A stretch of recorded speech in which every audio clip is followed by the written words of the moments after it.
Hey everyone, welcome to this week's episode of our podcast. It's called Is Breakfast Included? Thanks for stopping by. This week on the show, I'm once again interviewing my podcast partner, Bernie. Bernie's been quite the busy bee since we last caught up in March of 2023.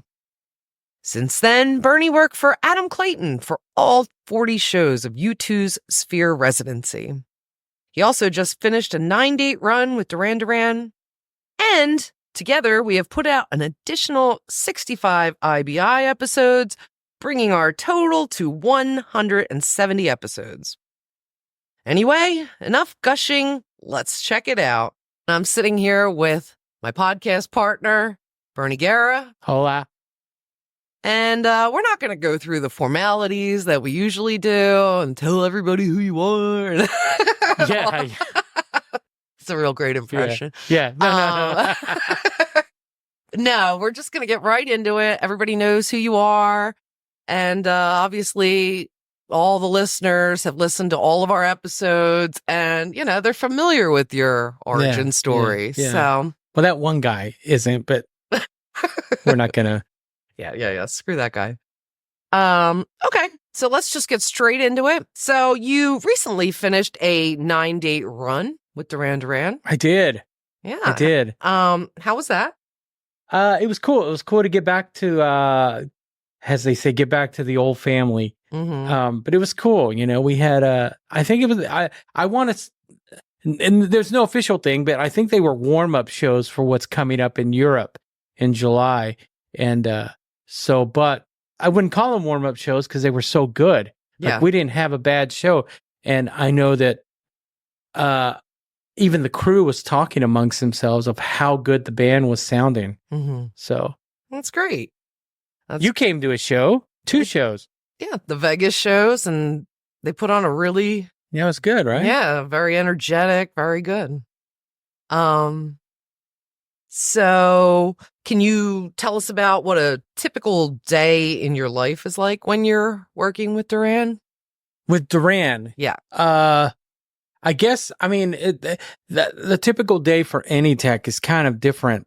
It's kind of the same. It's a routine, but there's little nuances for every band, I guess you could say. With Duran, it's just, I show up. I didn't talk about this last time, right? We didn't talk about what we do, right? Not. You go in, you find your base world, what I call my base world, usually stage right. I set everything up, get everything ready, get my bases out to acclimate to the room, or if it's outdoors, I check all that stuff. I go over and over and over on my rig to make sure everything's working. I'm a neurotic SOB, man. So I'm constantly checking I'm a fidgeter so I'm constantly fidgeting and checking what's going on. I don't trust anybody. So if I walk away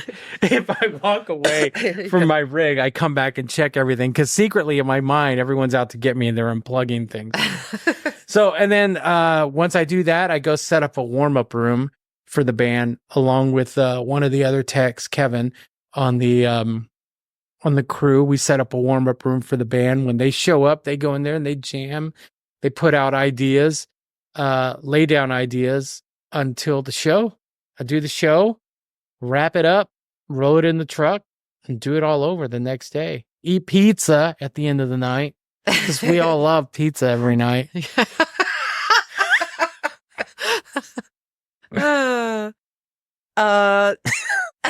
Okay. Well, in comparison, going back a few months before that, you worked with U2 at the Sphere. U2, yeah. They're going places, I think. Yeah. Cute little band. Really got some promise. So you worked with them for the entire 40 shows. You worked for Adam Clayton. Can you tell us what was unique about working on U2's shows compared to other bands? Well, I could tell you what I can tell you, and then there's some things I can't tell you, but I can tell you this. It was U2. You know, that's what was unique about it. I mean, them being one of my favorite bands to get the call to do that, and then to be asked to stay. It was just, to me, it was kind of cool. In our position, we don't. A lot of techs are like too cool to fanboy, and I didn't fanboy. I wasn't like, oh my God, but it was U2. Yeah. And I've worked for some pretty cool bands in my life. I've been very fortunate, but that to me was the pinnacle. And it was just amazing. And then to open the Las Vegas Sphere, which, that was epic. It was epic. And it was, anybody that's listening to this, if you do this for a living, they're going to make fun of me and they're going to like, whatever. But it was history making. Totally. We opened the Las Vegas Sphere, and that night, that very first night, that you could feel the tension, and it could either go really good or really bad. And fortunately for them, it went really good. And I was really honored to be just a small little speck of that. And this was the first event in the Sphere in Vegas, and now this venue is known for its super advanced technology. How was that different from playing in other venues? Well, since you touched on technology, I'll touch on that for a second. My first day in the Sphere, like they're doing, I think Dead & Company is there right now. Fish has done it in September. The UFC's holding an event there. Like they're doing all kinds of stuff. I mean, the list of bands that want to play there, I could tell you, but I can't tell you. But the technology, my first day, I was talking to one of the video guys, and I was just in awe of the first time that screen lit up of my first day in there. Like they had been in there for a month, the crew. And then when I came in and I told this guy, I was like, this is amazing. And he told me, in normal technology, this technology is 10 years ahead of its time. I think I said this in another podcast. But in this technology, in actual video, it's 10 years behind. Can you imagine that? Like something that's 10 years ahead of just everything in its actual form is 10 years behind. Does that make sense? Well, it's right on schedule. Right. But no, it was really cool doing that and being part of that, and to do it with a band like U2 and to be part of that crew, which are some legends in that, I worked with this, Jake Berry, who's the production manager. Sure. To the Stars. Yeah, we have an episode you can check out if you missed that. Jake did the podcast, and he was very, I learned a lot. I watched and I listened and I shut my mouth, and I learned a lot while I was there to see that, unfold, that whole thing. Cool. How did you find that working a residency was different from touring? Well, it was actually my second residency. I did a small stint on the Aerosmith Vegas residency as well, and I prefer residencies. A lot of people don't. It's different because it's a constant schedule, but you're walking into the same thing every time. There's going to be little gremlins every time you walk in, things that go wrong, but your gear doesn't move. It's always there. You somewhat know what you're walking into. You get to know the house crew, as opposed to touring. You're walking into a different venue every day. It's a different crew every day. It's a different, power or different lighting or different aspects of the venue that you're loading in, unloading. Different things could have gotten beat up on the travel there. Oh, man. You know what? It's funny because we did our last show in Oklahoma, and I opened my rack and everything. It's almost like they had tipped my rack in the truck. Uh-oh. But I think it was just bumpy roads, they said. Well, that's what they said. But, when you're at a residency, your gear is there and you know that it's okay. Now, how it got there and how it leaves is different. But yeah, so it's not all beat up, if we're talking about gear. Yeah. Speaking of the residency, though, before we go any further, you came to a show at the residency. What did you think of that as a spectator, as a punter, as they say? What, the first timers or what? No. A punter. A punter is a term that they use for fans. As a fan, as a spectator, what did you think of? Because you've been to a lot of shows and a lot of venues. What did you think of the Sphere? It's probably my most favorite show I ever saw. And I've seen hundreds of shows. Really? Yeah. Yeah. It might have been my all-time favorite show. It made me very emotional. It reminded me of my childhood. I wish I could have brought all my high school friends there with me. Yeah. We used to drive around in the car and just listen to, I'm going to pronounce it wrong, but Octung Baby is how I always said And it. they did the whole thing, right? The entire thing. I had done a Peter Gabriel concert a few years ago where he did the whole So album. Yeah.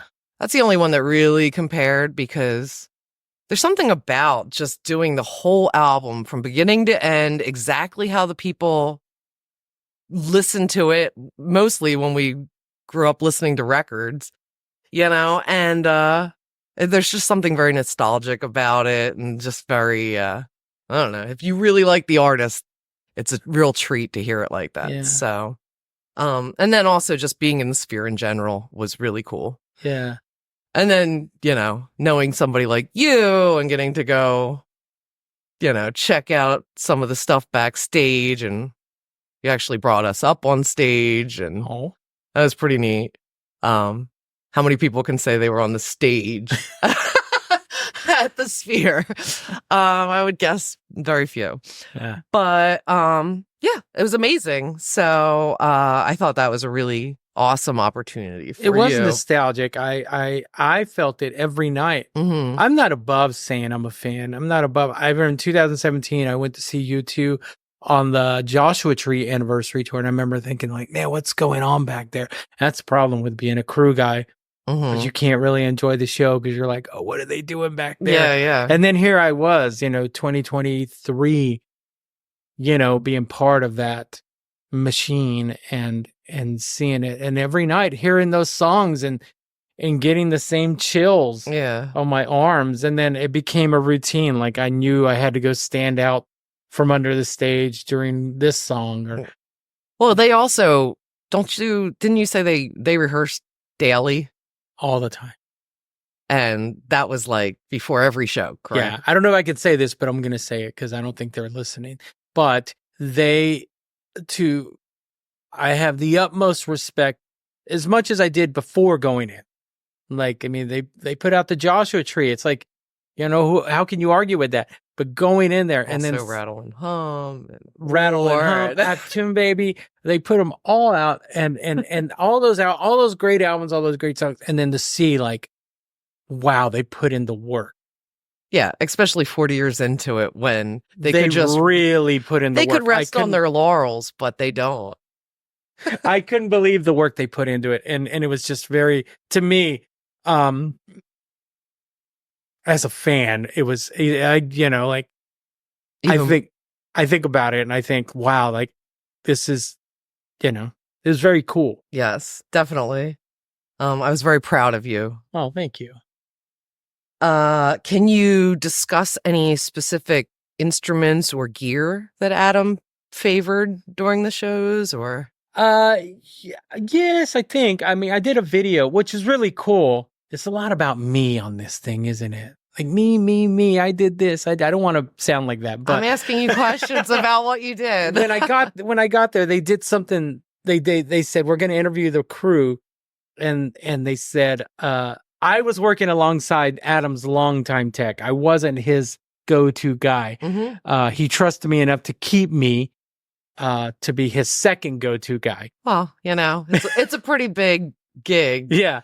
If he had 10 people working for him, they interviewed me and I talked about all his basses. He uses a series of Fender basses and Warwick basses, and he has a series of amps that, like 5-6 amps that he and they're all playing at different times. They're all the signal chain. This song will be this amp. Like he's very specific, and he's very specific. He kind of knows what he wants, and it was to learn how he thought. And I have 40 shows to do it and 40 shows to learn. And luckily within 10 shows, I started figuring him out of what he needed, what he wanted, started learning, like, when someone yells something at you from the stage, like you're just going like, so you kind of got to read their eyes and in what we do, like you learn to become a master of reading the eyes, you know, we could do, but so yeah, that's it. You know, like as far as his gear, it was very basic, not basic gear, Fenders, Warwicks. I think he played some Aguilar amp. He's got an Adam Clayton Fender signature amp, a couple Ampeg B15s, and this really old Matchless that to me was my favorite amp that he played. Not many effects, some chorus, some distortion every now and then, but it's all right there in his hands, man. It's all. And Adam Clayton is one of the best. One of my, now he's one of my heroes because I got to see him up close and hear him every night. So is he as handsome up close as he is on video? Adam Clayton is the most handsome man I've ever worked for. And I say that. Oh, that's yes. Well, no, my current boss is a very handsome man too. That I know that I became really good friends with all the wardrobe people, and I was always picking their brain, like, hey, what does Adam put in his hair? Where'd he get those pants? And it got to a point where it was a joke because I was always asking, like, I like that shirt. And they all would say Adam Clayton is the style guru and he's very handsome. And I'd always answer like, oh, he is very handsome. But he is. He's a handsome guy, man. I don't know how old he is, but on top of that, he is a complete gentleman. Mm-hmm. Like he can be. I always say that a band of that point can do whatever they want. They could treat people like crap or they could treat people nicely. Luckily, they've gone to the latter and they treat everyone very kind, man. But he is handsome. Okay. I'm comfortable in my own sexuality that I can say that he is extremely, extremely handsome. I mean, there's really no denying it. There's no denying that. How do you approach troubleshooting technical issues? And what if they come up during a live show? Knocking on wood. Yes. I'm pretty sure that's just plaster. Yeah. What do they call that? Anyway, man, troubleshooting. I've had some bad shows where I don't know what's going on. I've had some shows where I'm the mistake. I've made a mistake and then I realize it. But the harmonica. There was a time, I didn't bring out the harmonica. And anyway, that's not really troubleshooting. That's just me coming into a show cold and forgetting they do a song. No, it's a series of things. It's a series. There's some techs out there, man, that they're just mad scientists. Mm-hmm. And they can get technical with this question. And the way I see it is there's A, B, C. And if the ultimate goal is to get to C, mm-hmm. the signal flow. So if you only know how to go from A to C, which is like the old AT&T turning it off, turning it on method, and then it works, that can only get you so far. That's the whole faking it till you make it method. But if you know how to go A, B, C, then that's it. You have to know your signal flow. You have to know that this goes to that. And then from that, it goes here. So it's, it's a very basic thing. Like it's like, if your TV's not on, what's the first thing you do? Well, if you're is it plugged in? If you're us, while you're laying on the couch, you raise your hand and hit the remote up here. Yeah. Maybe it's but no, you check if it's plugged in, and that's basically what it is. So troubleshooting. I've had some, I call them gremlins, in live settings where the rig goes intermittent or the bass starts cutting out, and you immediately go to power. Do I have power? Is my wireless signal being stepped on? Isn't it sometimes the wireless? It could be the wireless. You get stepped on, by, it happens a lot in casinos because there's so many radios going on in casinos. And the wireless frequency here in the US is getting smaller and smaller and smaller. So, and you do that. And then from there, but it's happened to me a couple of times where it's my fault, where I thought I was doing something right and I either hit a wrong effect. And my guy will come let me know, Yeah, but that's like twice and 14 and then there's years. times where it's gone intermittent and you go behind the rack and you're like, what? Everything's fine, and then it starts working again. And that's what I call gremlins. Like something just hit and you can't, you tell them, they ask you, what happened tonight? You're like, I really don't know, but it's not going to happen. And then the next day you come in and you spend hours trying to recreate it. Like, I think I've talked to you before going, dude, I'm working on this issue and I don't know what's going on. Yeah. Blah, blah, blah. The intermittent is the worst. You try to recreate it and you can't recreate it and it never happens again. So, but that thing's always in your mind, like, tonight's the night. And I didn't know how to fix it the first time. Do you ever have to collaborate? I mean, obviously you have to collaborate with the other crew members, but how, I guess, do you do it to make sure you have a smooth show? I think especially it showed on this last run. There's 4 of us. There's drum tech, keyboard tech, guitar tech, me tech. And I know this is really one of the first runs where me and the guitar tech worked really close. If there was something going on, he would come over or I would come over during the day and we'd figure it out. Kevin, our drum tech, is always available to sit there and supervise you while you figure it out and help you out. Like, he may not know what's going on with your rig, but he's there to help in anything. And we try and do that for all of us. We try and do that for each other. If our playback keyboard tech has an issue, we kind of stay away from him, or we ask him, is there anything we can do? Because you have to. If you don't like each other on a run, it's miserable. And then you may not like each other in real life, but on that stage, you have to have each other's back because everyone's too proud to let the show fail. Everyone wants that show to happen. So yeah, we do. We collaborate a lot. We talk about the shows, sometimes too much. Sometimes sometimes I'll hear something and I'll ask Phil the next day, like, hey man, I heard this. And he's like, I didn't hear that. And it may be in my mix that I'm hearing it, That's just, What's your favorite part of the job? I like traveling. That's my favorite part of the job, is the traveling. When I was a kid, I used to look at these places in the history books, in the books and pictures, and I'd say, I want to go there. I want to go there. And I never thought I'd ever get to do it. So as long as I can do it, I want to do it because it's a privilege for me to go to other countries and other cities and, places and see these places that is in my mind, I'm still a kid. In my mind, I still look at these pictures of Singapore and London. I never thought I'd get to go to London. Yeah, it's kind of like my second home now.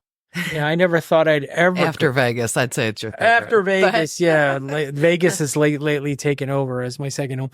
But no, so that's my favorite part of it. And fortunately for me, I'm in a position that I've put myself that,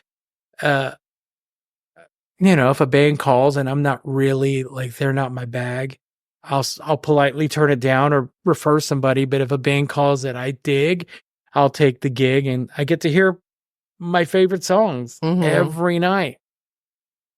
Kind of advice would you give to someone if they wanted to become a tech / roadie today? Today, I get a lot of that.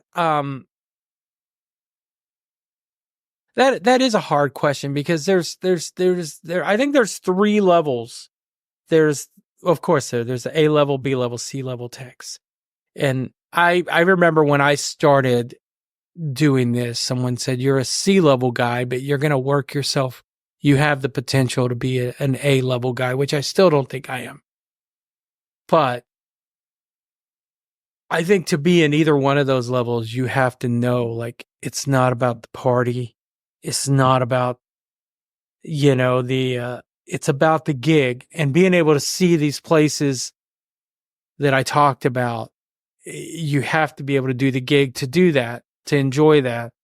I would tell them to learn as much about whatever they're doing. Learn all backline, not just, if you want to be a backline guy, not just, I'm talking as a backline guy. Yeah. Learn it all. Learn drums, learn keyboards, learn as much as you can. Let go of your ego. Get out of your own way and know that there's always going to be something to learn. Like there's guys, I follow a guy on Instagram called Drew Foppy, and he's tech. And I learned so much just by watching this guy because he's such a genius and just such a madman when it comes to gear. And just he'll post something. And I'm like, I never thought about it like that. And then there's guys like me who I think I know my gig well enough, and I can get from A to B to C, and I can do it all. But my mind doesn't work like that. Mm-hmm. So I advise anybody to do this, to learn as much as they can, to get out of your own way and just get rid of your ego, because you're not the best guy. Just because you work for so-and-so, you're not the best tech. Just because you, whatever, can drink the most beers after the show.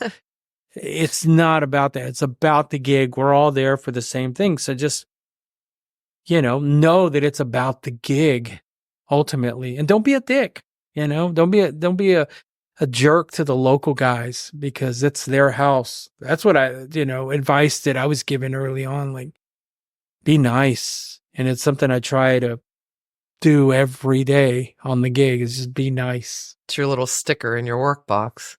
There's nothing wrong. It doesn't cost anything to be nice, Looking back, just to the Sphere, what kind of lessons did you learn from that residency that you'll carry forward?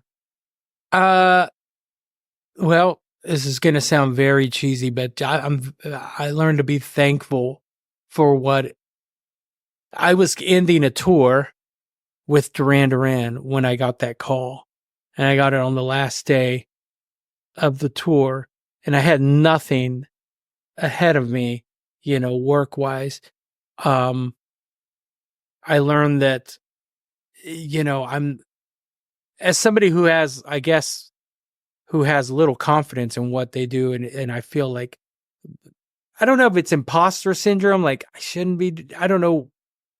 I hear that a lot and people explain it to me, but I think I have that. Like I do. I remember talking to a good friend of mine, Chet Hahn, when I got that gig, and I said, do they ask me to stay? Like, I don't feel like I belong there. He's like, you do belong there. And it's just to be thankful, man, and just roll with it. Roll with everything that's given to you. The opportunities are given to people every day, and they don't take them. And so being part of the Sphere was me just, I don't know if I forgot the freaking question you asked, but it was, what did I learn? I think I just learned to be thankful and be appreciative and just know, like, there's nothing that's too good to happen in life. There's nothing that's too good to happen.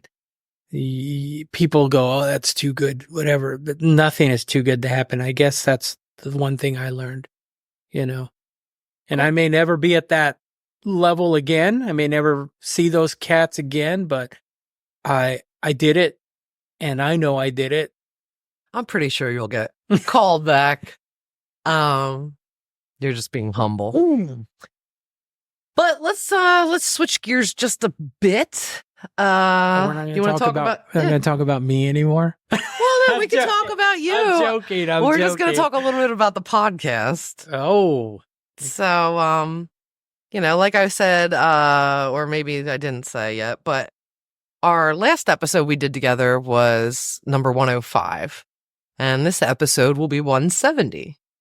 We've done 65 episodes since we last chatted, and did you say chatted or shatted? Chatted. It's a big difference. If it's been 65 weeks, I should see a doctor. But looking back, do you have a favorite episode? Maybe not even in those 65, maybe in all 170, but that was a joke, by the way, when I said we're not going to talk about me. First off, let me say, like, I've enjoyed all 170 of these episodes. I think what we've done is pretty cool. You know, I think what we've done is pretty cool. Because we don't make any money doing it. make a few bucks here and there on a shirt. Yeah, and then we spend it immediately on swag. No, and 170, man, that's a lot. That's one a week. Yeah. I've had a lot of favorite episodes. It's very crazy, you know, when we were talking earlier, and one of my favorite episodes is with a guy named Ramiro Noriega. And I just got a text from him. Yeah, he's one of my favorites also. You know, Ramiro was like, dude, what I'm about, I think going into it, like, I think I scared him because I saw Ramiro play when I was just a teenager and probably like 16, whatever, 17. And this dude was, you know, he was a shredder and he played in this really cool band in Dallas. And it's the first thing I brought up in our interview. Like, how creepy is that? Right? You said some creepy things in the like, how creepy is that? And I was like, yeah, I have the Candlebox interview about the shirt. Hey, the shirt you used to wear. Yeah, but that's my problem is I remember, I hold on because they're pivotal moments in my life, and I remember thinking, like, being a Mexican kid, you didn't see a lot of Mexican dudes or Mexican people or native people doing what you wanted to do. Because I do have some native in me, so I'll say that. And to see him up there just like ripping it up, man, and being cool to me on top of that. And then me, and then, you know, and then all these years later, he plays in a band called Back in Black, which is like the premier AC/DC tribute band. And he's still a hell of a player, and he's kind. And I reached out to him. I said, hey, will you do this? And he was like, why do you want to talk to me? But it was me wanting to talk to him about his journey. And then we became really good friends. Wasn't he kind of hesitant? He was very hesitant, almost to the point where he said on his way there, he was trying to come up with excuses to get out of it. And I'm really thankful he did that because I've made a really good I like to think he's a really good friend. We keep in touch. We text each other all the time. We don't see each other. Matter of fact, we haven't seen each other since the day we sat down, but we text each other all the time. And sometimes I just text him, checking in on him, and he'll say, oh, I was just going to text you. And so, yeah, Ramiro was probably one of my favorites. Doug Pennick, who was a hero of mine when I was a kid, that he did it. John Taylor agreeing to do it. I mean, John Taylor is, he's John Taylor. Yeah. You know, 5-time world's sexiest man. And he did our podcast, and he was kind about it. And he opened up and he talked about breakfast meats and his art and what he did during the pandemic. And folks will say that, well, he only did it because you work for him. But I've asked John to do a lot of things, and he'll like, nah, I can't do that. You know, so for him to do it, he wanted to. And even before the episode, before you interviewed him, you said, if there's anything you don't want to answer, and he was just like, nope, ask me anything. Yeah, and so that was a really favorite. To me, that was a big deal because I know who he is. I didn't grow up a big Duran Duran fan like some people in the room.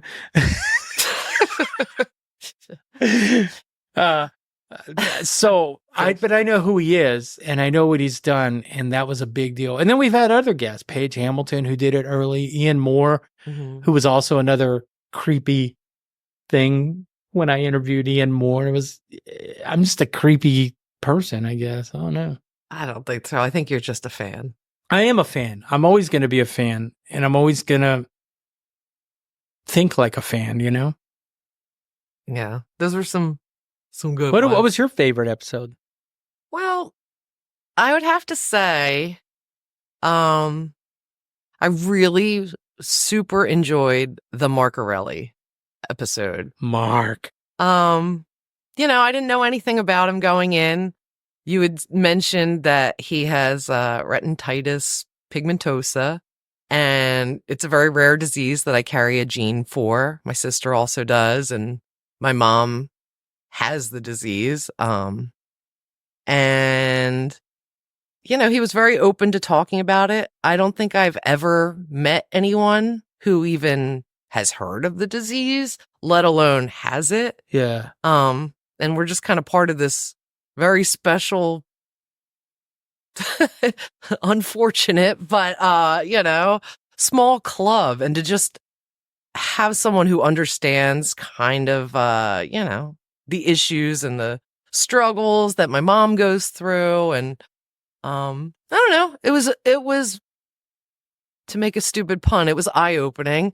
I really enjoyed him as a person. I really enjoyed a lot of the things he said. I thought he was very generous with his music. He said something about how he's put out, unique content for over 20 years. Like a newsletter, right? A newsletter for people that were, I just thought that he was very dedicated to his craft and very, hardworking. And I enjoyed that one a lot. I guess when you go in not really knowing a whole lot and then you learn so much, those were kind of my favorites. I liked Mark. Yeah, I'm sorry I didn't mention him. But I mean, most of them are really, really interesting. And I like that it's always in the music industry or in the arts of some kind, but it's not the same thing over and over and over. So let's see. What would be, well, I kind of know this, but what's your process for preparing for an interview on this? Well, it's changed and it's constantly changing. In the beginning, I'd write questions and I was very nervous and I'd ask the questions and then now I think I go in, you help me a lot because you come up with questions for me that I pull from. Mm-hmm. And I may not ask the question exactly, but I'm like, oh, I didn't even think about that. But I just like to talk to someone. And sometimes I just kind of get off subject, as you can tell. But my process really is just, I'm terrified. I'm terrified until they come on and I see that they're comfortable. We've had a couple of guests that you could tell, I don't know if they were comfortable or not, but then you feed off that and you're like, I don't know if I should ask them this, but then we've had people like Mark who are very open and then you're just in a conversation. Yeah, I really didn't want to bring up anything about the RP because we were having a great conversation about music. And then it was kind of like, and here's a Debbie Downer turn, but he was very open and sharing. And I thought that was just great. So, So I guess, my process is just, I try to be in the best mood possible when doing one. If I'm in a bad mood or something has gone awry and I go into this, I can't do it. Mm-hmm. I do it. I'll power through it, but you can really tell. If you go back and listen to all 169 episodes, which all these people have heard them all. If you go back and I encourage you to go back and listen to all 169, you'll hear the ones that you'll know that something was going on in my life that I knew you just had to power through and get the job done. And then it was done. And then you can also hear when I'm like, hey, blah, blah, blah, blah. I'm the talk show host, How do you balance your work on the podcast when you have commitments to bands like Duran and U2? That's not hard. That's not hard because I pull from the people around me to do them. Recently, I was due to interview, as a matter of fact, last week, Snake, mm-hmm. who we just had on. Mm-hmm. We were supposed to do it on a night that we got to the venue, and wires got crossed, times went by, and I didn't have anyone. and I asked this guy, Wayne Hall, to do it. And he turned out to be a great interview, which I wanted to ask everyone to do it on that run. And I mainly just took that run to be in my own world. But yeah, so sometimes it's hard to get people. Sometimes it's not. People want to talk about what they do and who they are. And a lot of times they may not have anything going. They don't have anything going on outside of the venue or outside of the gig. But sometimes they do, and they'd rather talk about that. And that's the best. Definitely. When you find somebody that talks about, hey, yeah, I do this, but hey, I also have this going on. So the balance it's the time that finding the time. Because I like to do them with you. We started doing these together for our YouTube page. So I like to do them together because it's two different perspectives coming at this person, this poor soul that we're interrogating.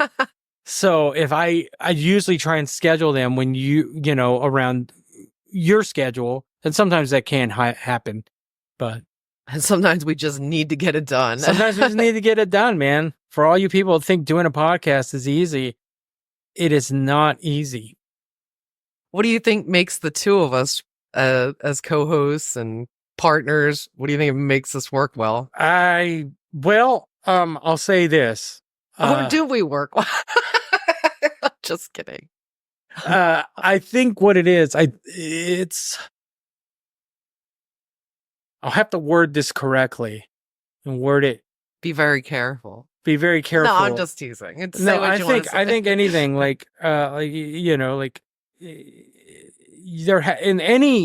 has to be synergy. There has to be something that makes it work. Like we're completely opposite, yet we're completely the same. I think, you know, I think we get offended by the same things, you know, yet there's times when I'm like, dude, what's going on? So I think what makes this work better is you have a different personality than me, where I'm as a fly by the seat of my pants, like, oh, look at that dude in the wheelchair. I'm going to go interview him because I want to know what about. And you're like, you're just going to walk up to a stranger and interview him. But you think about those things where I'm just like, well, anybody's adding. Before we get canceled, the wheelchair just popped in my head. I could have said, hey, look, there's a guy with 2 pairs of headphones and neither one work, you know? But you more than likely think about who we're talking to, whereas I'm just like, I want to talk to everybody. So I think the two different personalities make us work well together. And then sometimes, you know, sometimes if they could be in this room with us, they would think like, oh, they're going to kill each other. But it always comes out, and I think it's a good product. Yeah. And you know what? I got an email from Snake today that said, I've been listening to your podcast, loving the work. Nice. That's a pretty big compliment. He doesn't really put out the compliments. I put out the first, we put out the first one. He emailed me, he goes, I heard some audio issues. I'd like, if you want to talk about it. They were not too good at the beginning. And so to hear him say that, you know, so yeah, it's pretty good. Oh, it's come a long, long way. So yeah, but I think we work well together. I think sometimes we can get on each other's nerves, which I think any good friendship or any good partnership, I think if you always, you know, like, yeah, you don't want to be a yes man, you know? You don't want to be a yes man. Definitely. You're definitely not a yes man. Oh, you're more of a do it again. We got to get this perfect. Yeah. And I think it kind of sometimes drives me a little nuts because you're more of we're just going to riff. And I'm like, I need to have all the questions written out and planned. And even if we don't follow it, it needs to have some kind of structure. And well, yeah, like we were talking, you and I were talking before we started recording this, like we watch this show and then we usually talk about the show and we have this conversation about this show that we watch, and then it goes here and it goes there and then it goes here. Then eventually it makes it back to the show. You know, our conversations. And that's how I like to work. And you're not. You're very structured. Like you were showing me some of your projects you've been doing earlier, and you were showing me all your notes, and I can't do that. Like, I've tried to be very like, I got to take notes. I got to do this. Oh, yeah. And then it turns into like doodle, doodle. I write everything down. I very organized like that. I got to get the thoughts out of your head sometimes. Yeah. So I think, I don't even know what the question was, but I think that's what makes us work well together, Yeah, I think so too. We balance. It's all about balance. All about the balance. The balance. What kind of guests are at the top of your wish list for future episodes? Future episodes. I'm going to say this out loud. I'm going to manifest it. I've been reaching out to several people, and I've gotten responses from some of them. I don't know if I can say their names, but they're like musicians that I admire, actors that I admire, and it looks promising. But if I could interview anyone, I'd like to. This sounds very stupid because the degrees of separation between me and this person are just right there. I'd love to interview Simon Le Bon. I'd love to talk to him because he is such an interesting guy. He has wanted to do this at some point now. Yeah, it's just nailing him down, really finding the right time to do it. But and I'm also scared to death. Yeah, she's also scared to death too. But no, he is such an interesting person. Of course, I'd like to do the four of them. I'd love to talk to Nick. I'd love to have, like, you got the collection of all four signatures. And that's my idea. And I'm going to reach out to them and tell them we want to talk to you. And we want to, it won't be about, I think our interviews are good because they're not Duran focused. Yeah. Are they, if the fans are like, no. Hypothetically, if we spoke to Adam Clayton, it wouldn't be U2 focused. Everybody knows everything about U2. Yeah. We're not going to get anything new out of him. Yeah, we're not going to get anything new. What I want to know is where he got those shoes. Oh. Because those... I may have looked that up already. Have you? No. No, I didn't already look that up. No, it's so, I would love to talk to someone like Adam. I'd love to talk to like someone like Cory Booker, a politician that's on the right side of, or on the side that I think is the right side. AOC. Oh man, would you imagine that? She'd go, rah! But oh my God. Kevin would listen to it 100 times. And we probably just alienated a lot of our probably people. All these texts. Those are the people that I respect. I would love to talk to anybody really that has something interesting to say. And when I put that out there on the outros of thing, like, do you know anyone? Don't send me Joe Bob from next door who can, balance two plates while he swings a hula hoop. I'm sorry. I thought that was a good idea. Sorry. I'd love to talk to comedians and artists. And who do you like to talk to? Mark Ronson, maybe? Would you like to talk to Mark? I would die. I know you're a big Mark Ronson I am. fan. I always have been. I'd love to talk to Mark Ronson. I would too. I would love to talk to, like, it doesn't have to be musicians, but like you said, AOC or somebody fighting the good fight. Yeah. To just hear why they're doing that. Sure. Like, what drives them? I mean, we all know. Yeah. We all know what's driving them, but, Is there anything surprising? I'd like to interview you and hear, because you have a very interesting life and you don't think you do. And I think if I got it out of you, people would be like, that's pretty cool. Oh, we'll ruminate on that. We'll get back to that at some point. Jordan, cut it. Okay. Just kidding. All right. How about,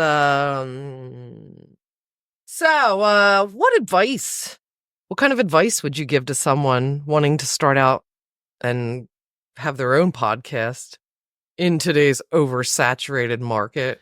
Man, I think when we started this, we put out the social media post that everyone and their dog had a podcast and we were doing this. I feel like even more people have. It's a thing. We don't make any money off this. I know that it's not easy, especially to get for the consistency. Is that the word? To be consistent with it, it's not easy. The type of podcast we do where we like to talk to people is hard because, I mean, everybody, like I said, everyone has a story, but it's finding somebody who wants to talk about it, and everybody, I think, wants to talk about it. It's just, how interesting are they? I think everyone is interesting. Well, if you ask the right questions. I think if you ask the right question, if you find the thread and pull it, the right thread, it's gonna unravel something. But if you're just like, if you just like, hey, like, tell me why you wear those shoes, that kind, I think so. I think it's hard to do it if you're doing a podcast on, just topics, like just a single person talking into a mic. It's hard. I would encourage anybody to do it, because what I've gotten out of this podcast is it's a labor of love, and it's a release, and I love doing it. I love doing it. I love having a partner that pushes me to do it, because sometimes, I mean, I'm like, can't we just skip a week? But we can't. We can't. We can't skip a week. It's hard, because I start thinking, I'm like, no, there's no way I can skip a week. We can't step down.